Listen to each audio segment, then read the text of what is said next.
Bonjour à toutes et tous, bienvenue pour ce nouveau tutoriel d'enseignement scientifique sur l'abondance relative des éléments chimiques.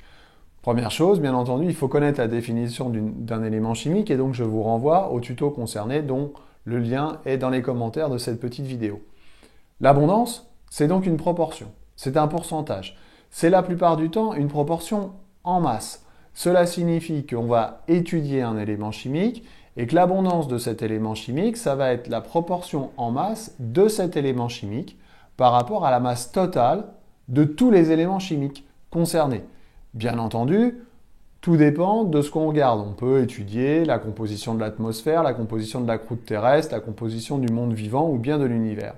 Donc il faut faire attention à ce qu'on étudie et il faut faire attention également à l'élément chimique concerné. Je vous donne tout de suite un exemple. Si on dit que le monde du vivant est constitué à 65% d'oxygène, ça veut dire que la masse de l'élément oxygène constitue 65% de la masse totale de tous les éléments chimiques.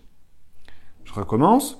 65% d'oxygène dans le monde du vivant, cela signifie que dans tout le monde du vivant, on prend la masse de tout le monde du vivant, tous les éléments chimiques qui constituent ce monde du vivant, et bien dans ce monde du vivant, il y a 65% en masse d'éléments chimiques oxygène. C'est souvent une proportion en masse, mais ça peut être, attention, une proportion en nombre. C'est toujours un pourcentage, mais cette fois, on ne va pas comparer la masse de l'élément chimique par rapport à la masse totale, mais le nombre d'éléments chimiques par rapport au nombre d'éléments chimiques au total. Donc, il faut faire attention, bien voir si c'est une proportion en masse ou si c'est une proportion en nombre.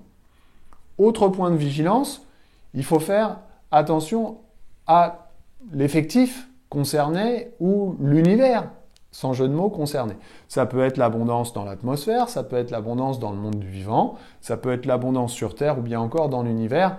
Attention, évidemment, selon les lieux étudiés, on va dire ça comme ça, eh bien, votre pourcentage et votre proportion en masse, votre abondance peut être modifiée. Enfin, dans l'abondance, on parle aussi souvent d'abondance isotopique.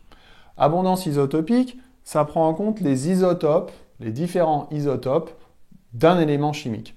La notion d'isotope, là aussi, je vous renvoie au tuto concerné, mais si on prend l'élément chimique hydrogène qu'on rencontre beaucoup dans les étoiles, eh bien cet élément chimique hydrogène, caractérisé par son numéro atomique 1, possède 3 isotopes. L'isotope 1, qui est le plus abondant, et puis l'isotope 2, qu'on appelle aussi le deutérium, et l'isotope 3, qu'on appelle le tritium.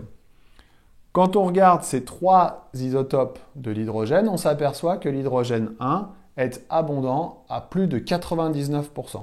C'est-à-dire que sur 100% d'éléments chimiques hydrogène, et là je ne regarde que l'hydrogène, sur 100% d'éléments chimiques hydrogène, il y a 99% de cet isotope-là, le 1% restant se répartissant entre le deutérium et le tritium.